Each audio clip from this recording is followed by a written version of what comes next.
entertainment. It is a huge and major part of our lives. And this is where we talk about it every first and third Sunday, right here at KUAW Radio with Up Close and Cultural with Dr. Karasay. Today, we are going to talk about something very, very current and relevant that is going on in our city today on the Missouri side. With me today, I have Miss Jay Gray. Hello, hello. She is running for a seat on the Kansas City Public School Board. I will give her the opportunity to introduce herself properly, and we will have a discussion about her platform and what she plans to bring to the Kansas City School Board, which is a lot, and I am excited for you guys to hear about it. I do want to encourage you guys to go to the polls on Tuesday. It is Tuesday, yes, right? Yes, ma'am. This Tuesday. This Tuesday, April 4th, and vote. And I want to say this, and we will repeat it throughout the program, that Jay Gray, Jay, is a write-in candidate. You will not see her name on the ballot. So what that means is exactly what I said. She is a write-in candidate, which means that you will have to go to the polls and vote. And then while you're there, you will need to go to where it says the school board, Kansas City Public School Board. Is there, what district is it? Sub-District 4. So everyone in Sub-District 4, it will be on the bottom of your ballots. Okay. The bottom of the ballot, Sub-District 4. Write in her name, Jay Gray. Okay, for Kansas City Public School Board, Sub-District 4. So let me pause right there and let me introduce you to Miss Gray. All right. Thank you. First, thank you for inviting me and letting me come and speak to you and your audience today. So my name is Jay Gray. I am a Kansas City native, born and raised. So I am actually fourth generation KCPS attendee. So my family has been in the district since before integration.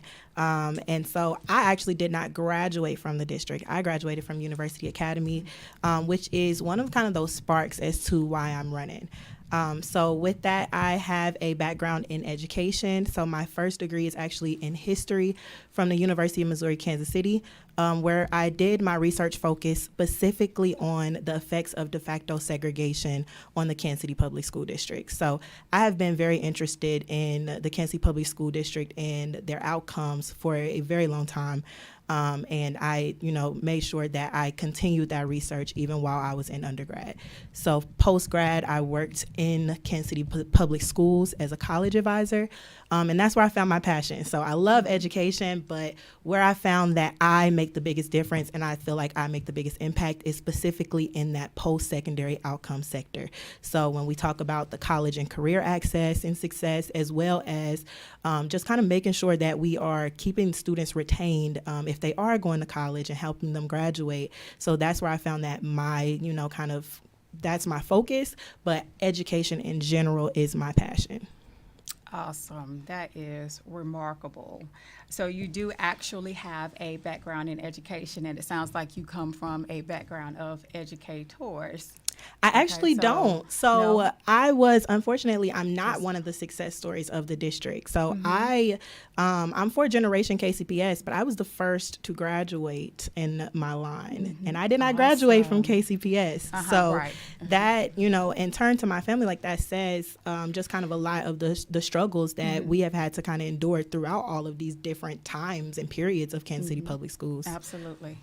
And I say that because I actually that is something that I push for when it comes to academics, is that especially with the time that we are living in, and with just coming out of a national pandemic and resources not being as available as they used to, along with other challenges, but our finances can be stretched sometimes. So the traditional education, or as I was brought up, it was, finish high school and go straight to college. But now college is not always an option, not the traditional four-year college as it was, when I was brought up. But I am a huge advocate of furthering your education, whatever that looks like for you. And so I heard you say that you specialize, or you're good in the area of post-secondary education. And so I will say that my family is, I was privileged to have both sides. My grandmother, highly educated. She was one of the first black females to complete master's degree at Tuskegee University. And, even before that, my family was part of generations that built Tuskegee University, literally made the bricks, with Booker T. Washington, George Washington Carver, and, built Tuskegee University. And then I have my grandfather's side, who did not go to college. He was military. However, he has the education in his own right, and still gained a wealth of knowledge from him. And he was able to, through his trades, sustain a family of, well, a lot of kids. I would say there were more than 10. Okay, but that's what I mean as far as bringing those options to the forefront for the students, because some of them don't see the four-year college as an option, but that doesn't mean that they won't be successful, but it takes someone to be able to introduce that to them. So how would you address that in Kansas City? Absolutely. So that's why I focus, when I say my focus is on post-secondary outcomes, not education, because yes, I work in universities. I primarily work with college students, but a lot of my students that I've worked with did not go to college. So I like to talk about what's best for you.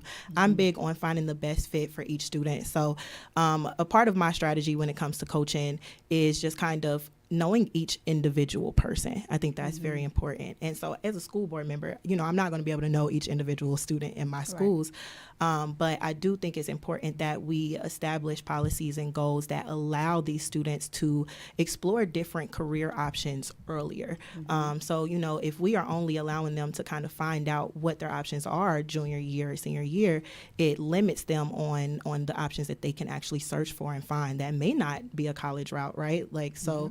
For example, I've had students come to me and they wanted to, be an automotive tech or something like that. Yeah, we can definitely, I don't know why you would want to go to college. You can go to college. If you want a four-year degree, definitely go. But there are other options, other avenues. So, we can send you to the career tech at Penn Valley. We can look for apprenticeships. We can do all those different things. And so it takes not only creating these goals, but also relationships. I think that especially when it comes to career, we need to create more relationships with individuals in these careers throughout the community. There are individuals who are willing to kind of take some of these students under their wings and teach them their trades. And so we have to kind of connect those individuals with our students to make sure that we are giving them as many options as possible.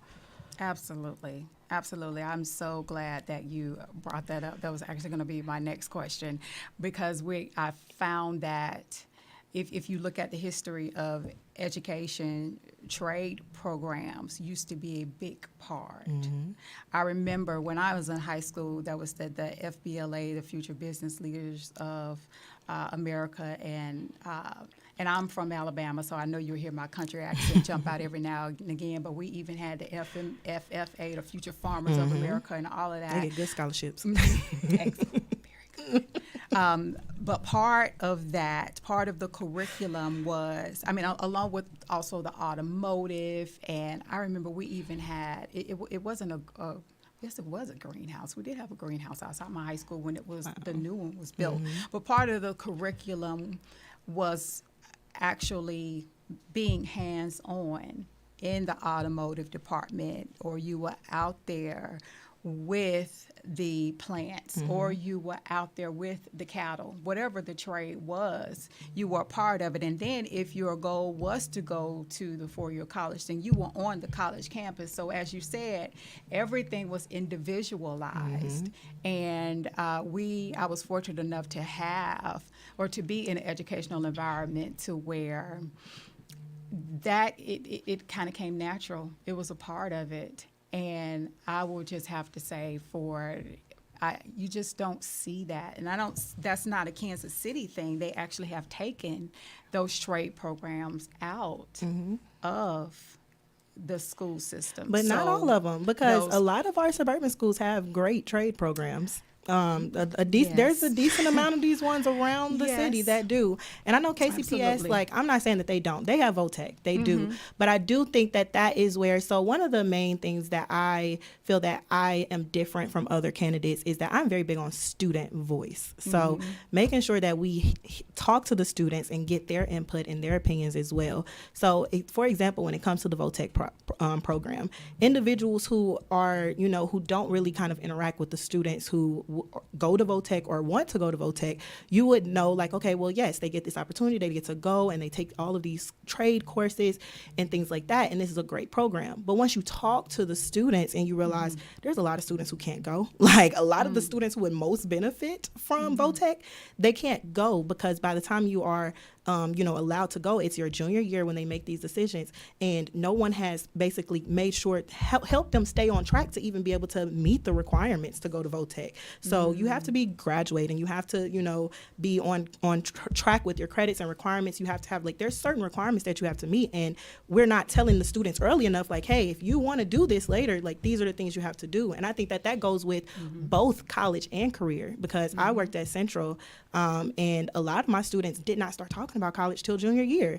That's something that we have to start the conversation much earlier, because if they are starting these conversations junior year, they get a limited amount of time to try out different careers, to find people in different careers and talk to them, because trades and college aren't even the only option. There is great careers that you can have without doing either. I have one of my mentees.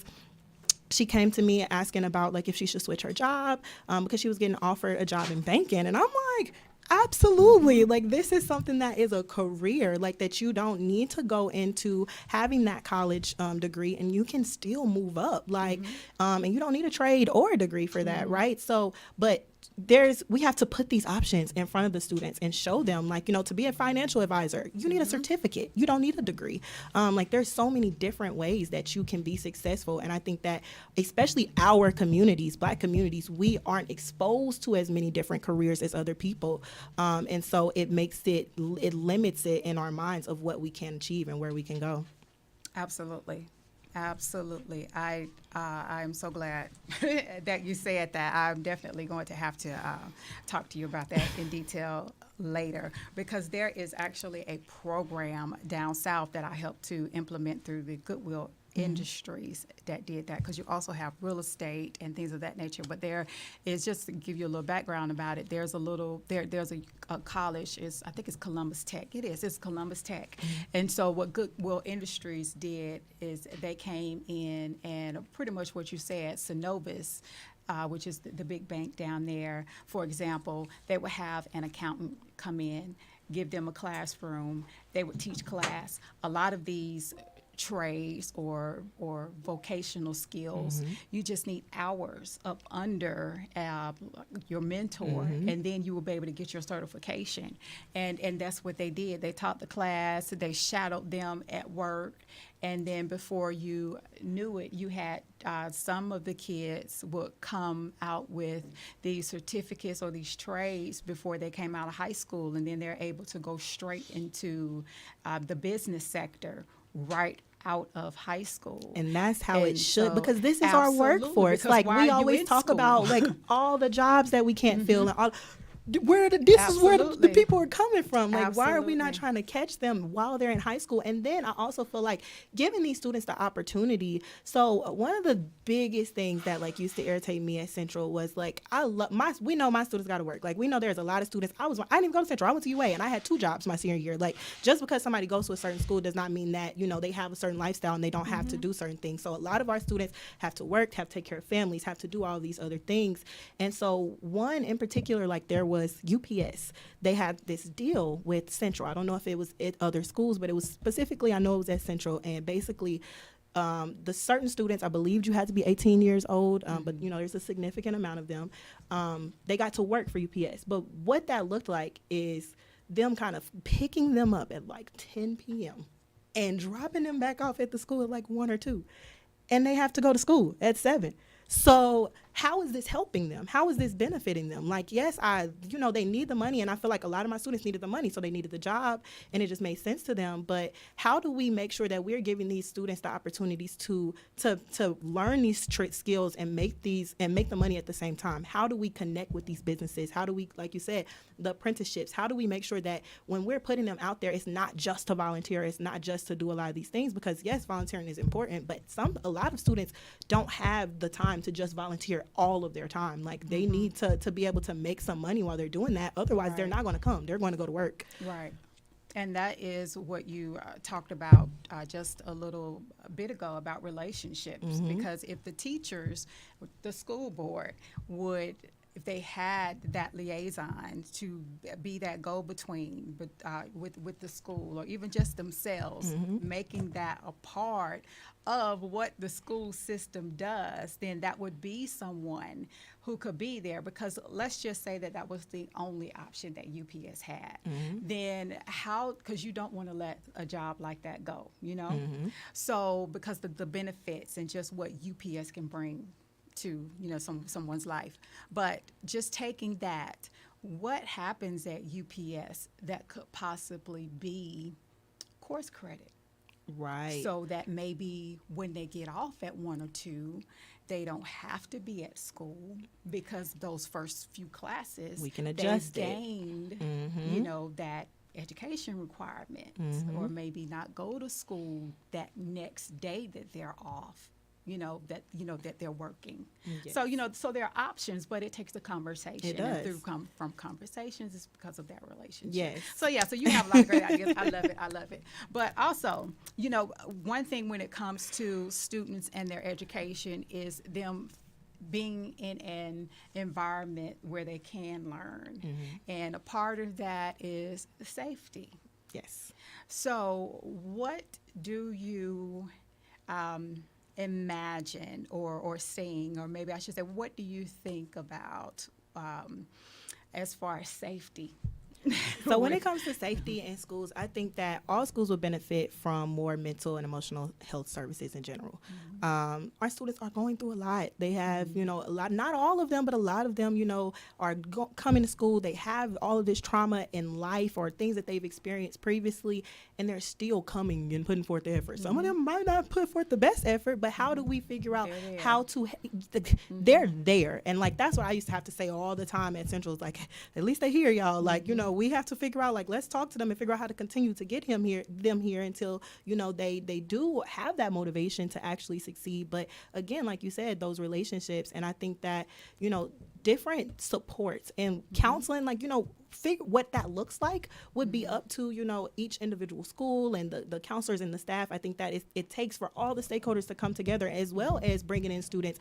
What do you think would work? Because, like, I already know I have a brother that I have custody of, and so he's a senior.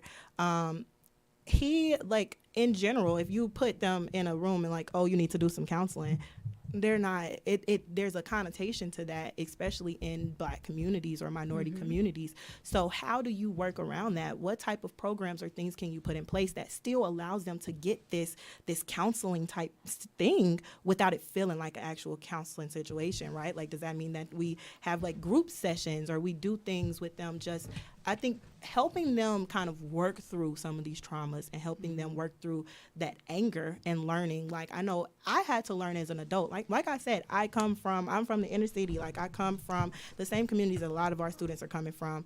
And so I had to learn as an adult how to respond to being upset, how to respond to anger, how, what reactions are appropriate, what reactions are not appropriate. And I think, especially in the community I grew up in, a lot of my reactions were appropriate, but they're not appropriate as an adult. Like, there's certain things that, yes, we have to kind of leave there.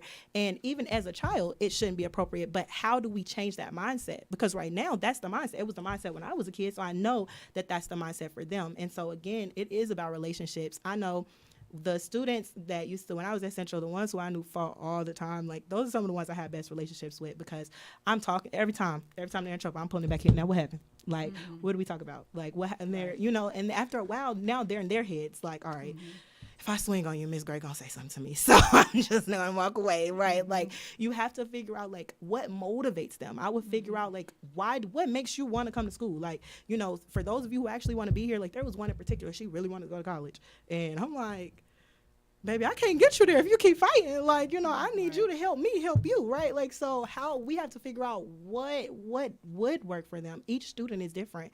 And so how do you handle certain behavior issues? So outside of that, I also am very big on, like, I love the new restorative justice type programs that are being implemented in different schools throughout the country. And so for people who don't know what that is, it's basically the opportunity. It helps students evaluate their behaviors in a more adult way. So instead of just suspending someone who gets in trouble, you pull them in and you ask them, like, what happened? They're going to explain it to you. What happened? Why might that have been an issue? How do you think we should handle this? What do you think the punishment should be? And it gives the students more autonomy, and it also keeps them out of the streets. Suspension, it has proven that suspension is not the best way for this to work. So what else could we do? And so, just kind of creating these opportunities for students to feel more confident and comfortable in, okay, yes, I messed up, but it's not the end of the world. Because we know that sometimes, like, you might have a fight, but what happens? That does not have that doesn't determine who you are as a person, and it doesn't determine what the rest of your high school experience is going to look like. So what did you learn from it? And so kind of implementing a little more of those type practices into the district, and especially the mental and emotional health services, I believe will definitely help with that safety. Absolutely. And that's the key, is reframing it and normalizing it, because just what you said, them coming to you and processing it is therapy in and of itself. Exactly. So them finding that safe space to, again, process it with you is no different than actually going to that school counselor or that mental health therapist. It's still therapy. Exactly. So it is getting into the minds of the children as well as the adults that is healthy, that having a therapist is healthy. I have one. I need it. Yes. I need it. So, and I make no apologies about it, and I don't try to hide it. Even being in this field, life comes at you, and you have to be able to process it, especially when I'm the one that people come to with their things. You gotta let it go. Exactly. And I still have my life on top of everybody else's life. So so having that and changing the conversation and what it looks like with the kids is very important. Yes. And which leads to the next topic is the children are very important. But they would not be able to, you can't sustain this environment without our teachers. Yes. Our teachers have gone through just as much as the children have. And so with everything that you have talked about and put in place for the children, how do you envision sustaining the teacher motivation and addressing teacher retention, and then everything that the teachers have had to go through? I'm glad you asked me that, because I think that mental health, and that needs to be for everybody. Because one thing that I personally experienced, so working at Central while I was there, this is not including people I lost after I stopped working there, while I was there, I lost about 3 students that I knew. And so those are just the ones that I interacted with consistently. That's not including all the rest of the students that my students knew, that, you know, their friends, like they've lost so many people, and at no point did I see any real like trauma type, you know, counseling or services available to them. And the teachers deserve it too, because the teachers are building these relationships, and we can't, like, you know, the violence in Kansas City is a problem, and it's things that we can, you know, work on, but it's not something that teachers are going to be able to stop. Like a lot of that, what happens when they leave there, we can't, you know, hold their hand and control it. So when something does happen, it affects everybody. It affects the entire community. And even if it's not someone in the school, our students are losing family members just in general, right? So how do we address that? And I definitely believe that those services I spoke of were not just for the students. Those are for all the staff involved.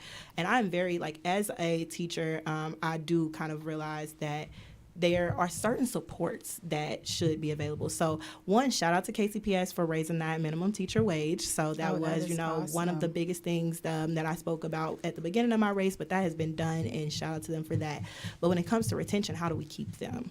And so with that, I believe that, you know, offering different services and supports to our teachers, allowing them, you know, if we as a teacher, like, you know, if I had to focus on my standards and just this upcoming test, and I know like that there's these students that we need to review this multiplication with, we can't do that because we have this test coming up. So how do we work with our teachers in order to create, you know, that the curriculum that works, or the standards that work, and things like that? And that will definitely kind of help alleviate a little bit of the stresses that they have, providing them, you know, ample PD opportunities that, you know, seem beneficial, not just come and speak to us, but how else can I, like, become a better teacher? And so we really definitely should provide those additional supports to teachers. What that looks like, again, I'm very big on stakeholder voice. So in order to decide what that looks like for the schools and what to change for the teachers, we need to ask the teachers, what do y'all need? What type of supports would you need from the district? You know, things that the board can specifically do, and what do you need from your schools? Because sometimes if you look at what they're asking for from their schools, a lot of that are things that priorities and goals that the board can set to help the schools kind of get on track with that. So those are definitely some of the concerns as far as like trying to retain the teachers. I'm glad you said that, because in talking to a lot of the teachers, I would say that all of the teachers that I've had conversations with on both sides of the borders, is that they have not had the support that they wish that they had. And that's not to say that they don't get support, because I have not heard them say that. But along with everything that you said, teachers now are faced with not having control of their classrooms. So not only are they having to deal with the stressors and the trauma and the issues that come along with just being a teacher, they also are not in control of what they teach anymore. Yes, and that's a big piece. And I think a lot of people don't realize that, that teachers aren't in a lot of control of what they teach. And especially with, I think a lot of schools, like I've seen some schools kind of changing it and rotating around this, but especially after COVID, the achievement gap was significantly higher than it was before COVID. Like it dropped and they had to catch up. So if they don't have the opportunity to actually, you know, teach some of these background information that the students may have missed, and they're just jumping straight to what's going to be on this test, the student's not understanding anything. I don't even know this, so I don't know how you expect me to know this, but I'm going to sit here and let you teach it. But I do think that, like, you know, we should talk to the teachers a little more about curriculum and, you know, how that works, how it affects their classrooms. One thing that I noticed as a teacher, when we say, you know, the teacher voice and that they got the teacher voice to make these inputs, a lot of it's coming directly from administration. administration. Administration is not the classrooms, right? Like they can talk to the teachers, but did they sit down? Did they have a town hall? Did they ask all of their teachers and then take that back as a teacher voice? Or is it just like, I observed this and this is what I think should be implemented based on what my teachers are doing? Like we have to actually sit them down and ask them what type of supports and what things do you need to be successful in your job. Right. I know that there were a lot of teachers that heard that and loved that suggestion and hope that that will be implemented. Yes. Regardless who is put in that seat, because that is so needed. So this has been a great conversation, yes. And I know that this is a fluid conversation and something that is ongoing. So I thank you so much for coming. Do you have any last or parting words? And definitely let our viewers know how they can find you and support you. Yes. So again, thank you for having me. Thank you all for listening. So my name is Jay Gray, and I'm running for Kansas City Public Schools School Board, Subdistrict 4. So again, that's JAYGRAY. So you will have to write my name in when you go to the polls. If you would like to follow me on any social media, you can find me at JGray4KC. And I would love to connect. If you have any questions, feel free to email me at it's also JAYGRAY4KC @gmail.com. And thank you all. Please get out and vote on April 4th. No matter who you vote for, I would hope that you vote for me.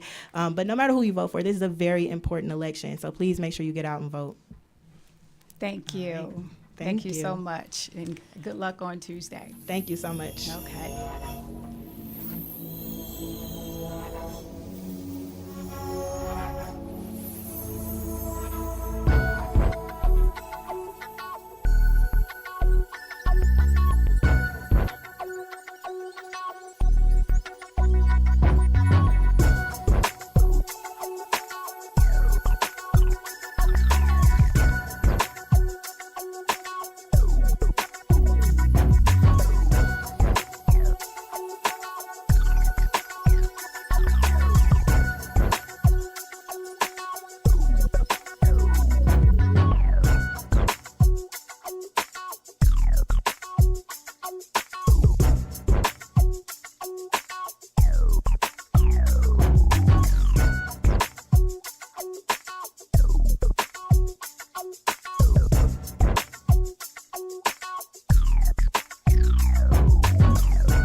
And we're back, Kansas City.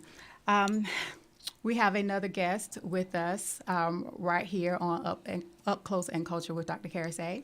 We have another candidate for the Kansas City Public School District. Her name is Monica Curls. I will add, just as the other candidate, she is also a write-in candidate as well. So just as we talked about before, on Tuesday, when you go vote, not if you go vote, but when you go vote on Tuesday. Now, are you sub-district? Also for Subdistrict 4, Subdistrict 4, yes. and she has it on her shirt as well. I love that.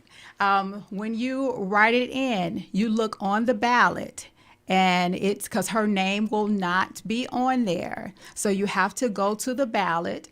Under Subdistrict 4, it will say write in, and you will have to write her name, Monica Curls. Monica, Monica, Curls, Curls, okay? And that is for Subdistrict 4 with the Kansas City, Missouri Public School District. That's correct. Okay, and so without further ado, I will let Miss Monica Curls introduce herself. Okay. So thank you so much for having me. I really appreciate it. And thank you for all the listeners that are out there today. My name is Monica Curls, as you mentioned. I'm running for Kansas City Public Schools Board of Directors representing Subdistrict 4. And I'm born and raised here in Kansas City.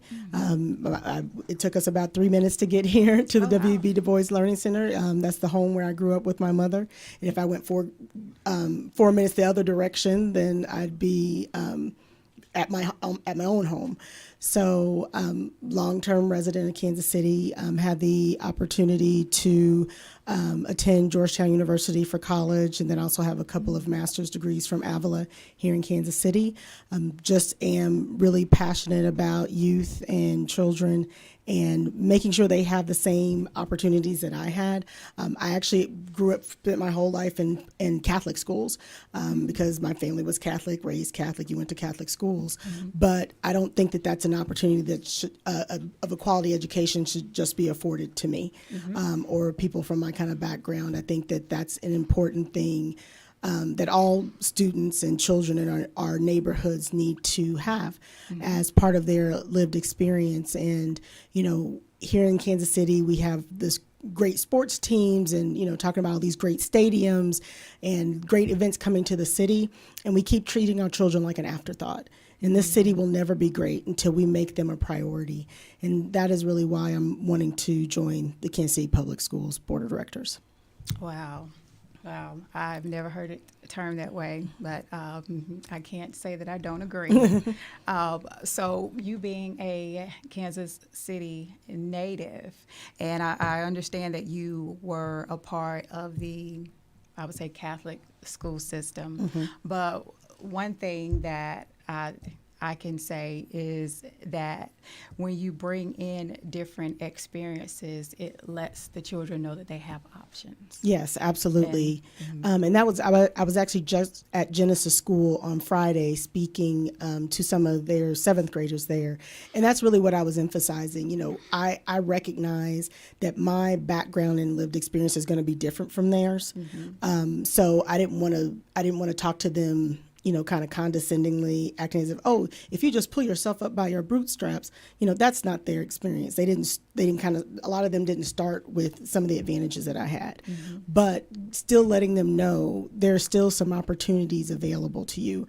And I was just asking them to be curious, you know, so, you know, maybe your family life might not be as supportive as mine, but think about who are those supportive adults that you can have in your life, and really cling on to them. Because even if you're in 7th grade and you think you know it all and you can do it all, there's going to be a time when adults are going to really be able to help you to propel your opportunities. And so really finding that supportive adult that can continue to be a mentor to you. And then I mentioned about how just being curious about your surroundings and seeing what other things are available to you. You know, I've had the opportunity to travel overseas, and that has been a very rich experience for me. You know, but some of the children in our area, like, haven't even left their neighborhoods. You know, there are adults in the city who've never been to the plaza.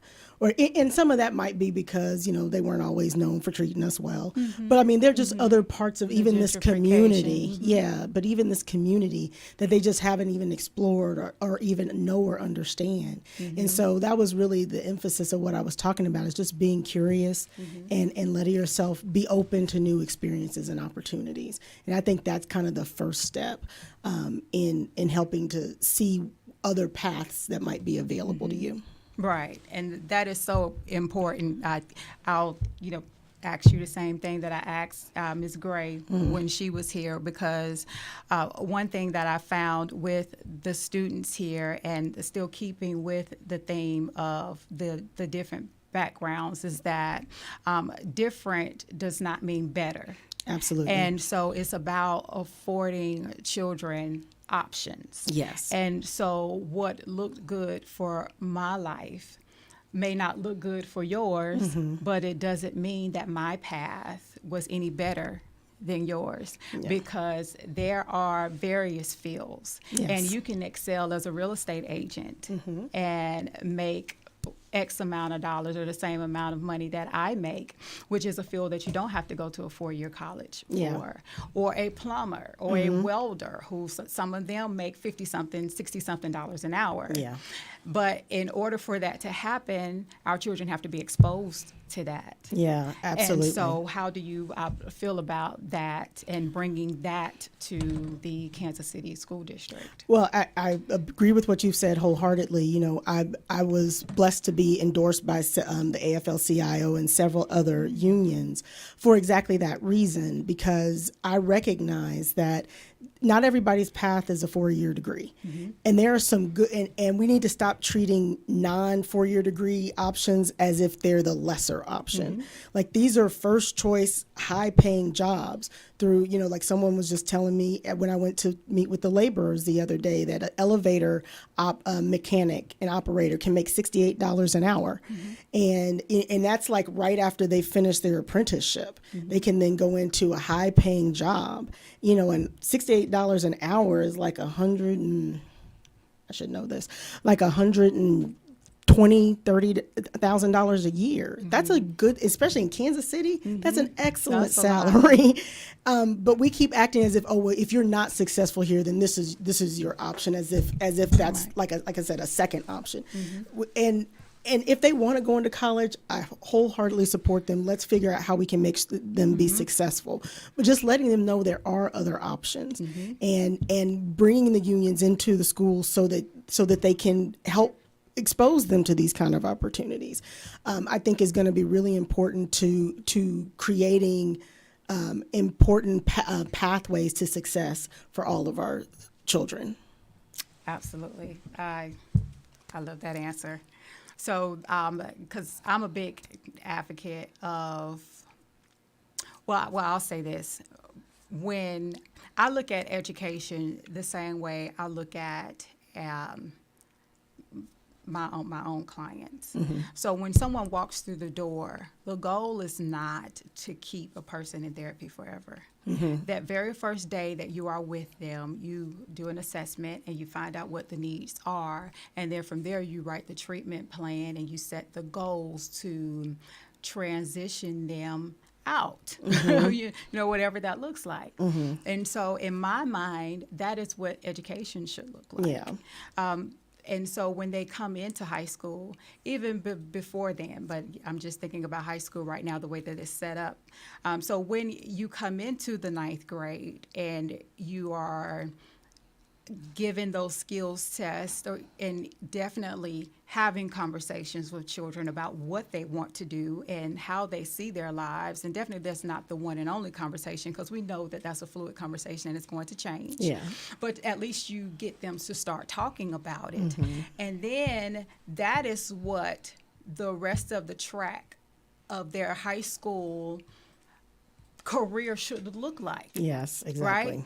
So, that's just my thinking about what it should look like. And so then what you should be adding to the curriculum at school. And like you said, building those relationships with the unions or with the universities or whatever the case may be, because it's student-centered. Yes. And not just tunnel vision focused on a 4-year degree. Yeah, and I think it really is about what does success look like as educators for this child, like, and recognizing that plan is going to look different for every single child.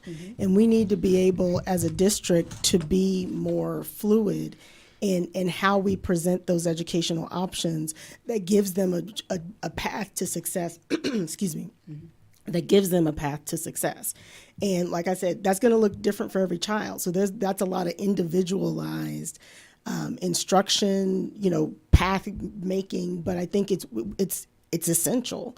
That's what happens in, kind of the Catholic schools, the more foo-foo schools that, they're doing that. And we need to find more efficient ways to do that for our students as well, because they deserve that as well. Absolutely. And also, in order for things like that to happen, we have to start creating environments to where our children feel safe to learn and then to communicate what that is, and then to be able to change their minds. Yeah. Yep. But the issue also with Kansas City is that, and this is not my thinking. I actually send out whatever I'm going to talk about, and I get emails from people, or I talk to them. But the concern is school safety, and it's not just about gun violence, and definitely sending out our condolences to the families of what happened in Nashville on last week. But so that those types of things don't happen here in Kansas City, but just there is our own type of issues Yeah. with school safety that the children feel here. Yeah. So as someone who will potentially sit on the or be a part of the board, how do you feel about school safety Yeah. or So improving it? yeah, school safety is definitely important. You know, the children in our community are given to our district. You know, the parents trust us that we're going to be able to keep their children safe. But I think that I think any school district, it is continuing to be a challenge to do that, just because there's so many other factors that we can't even necessarily control within the school building. And some of that is around psychological safety, you know, making sure that we are creating those safe environments where children can only learn, as you said, can communicate how they're feeling, can learn respectful ways to communicate and to deal with issues, are learning how to handle certain challenges. You know, I think a lot of what I'm noticing with some of the in-school violence is it's around children who don't have good coping mechanisms. So when they're challenged or when something is frustrating, they act out in sometimes violent or at least non-helpful ways.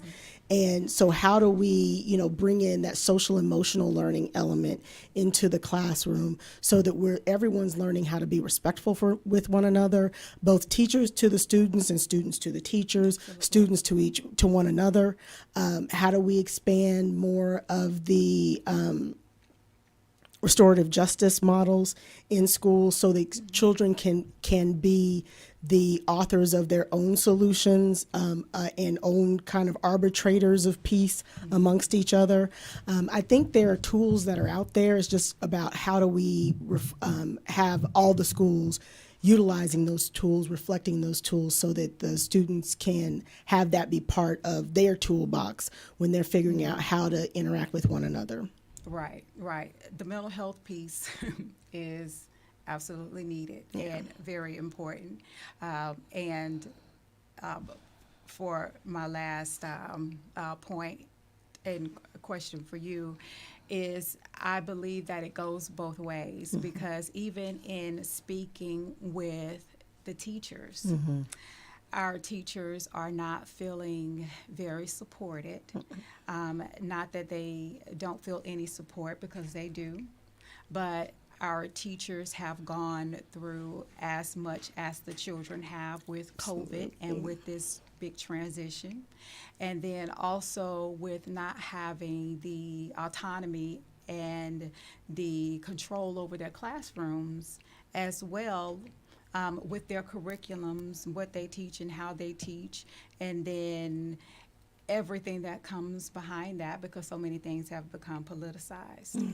So even with that, as speaking about safety with our children, let's talk about how do you envision safety mentally, physically, and those supportive services for our teachers as well.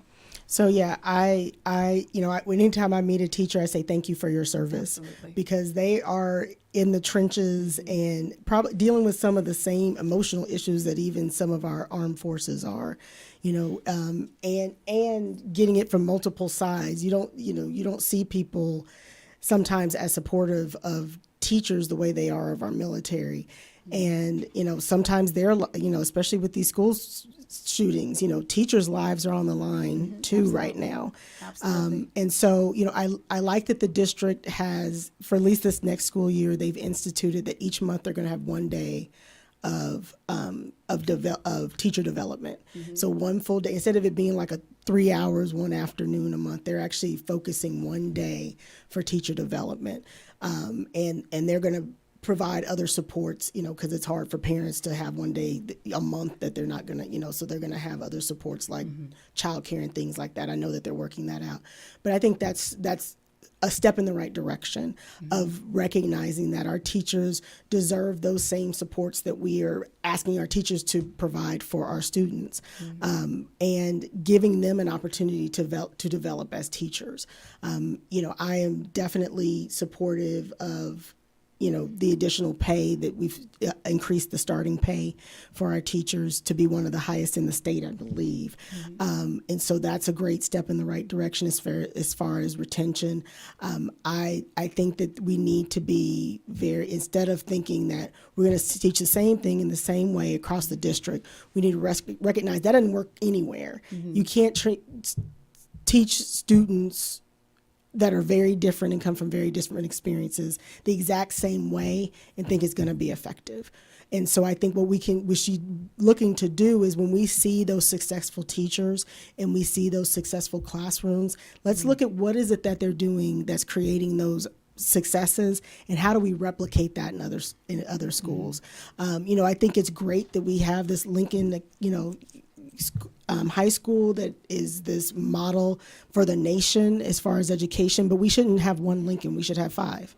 All of our high schools should be as good as Lincoln. So what is it that we're doing at Lincoln, and how do we replicate that across the entire district so that not only are students experiencing that success, but the teachers are also experiencing the same supports and successes as they are in our top schools. Right. All excellent points. It sounds like you have a vision and a plan, and definitely how you plan to implement that if you are a part of the board. I definitely thank you for coming. I wish you luck. I wish you well on Tuesday. Again, I encourage everyone to go out and vote on Tuesday. Thank you, Ms. Monica, for coming. Let our viewers know as we exit how they can find you and support you, and where they can find you on social media. Okay. So thank you again for having me. I really do appreciate this. In 2 days, Election Day, April 4th. My name is Monica Curls, Monica Curls. I can be found on my website is www.curls4kckids.com.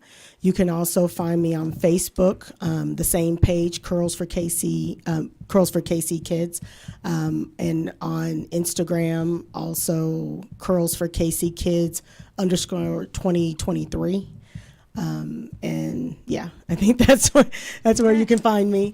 I'm excited for the opportunity, and I look forward to continuing to engage with the community as we move forward. All right. Well, thank you again for coming. And you guys have a good evening, and we will see you guys on the third Sunday.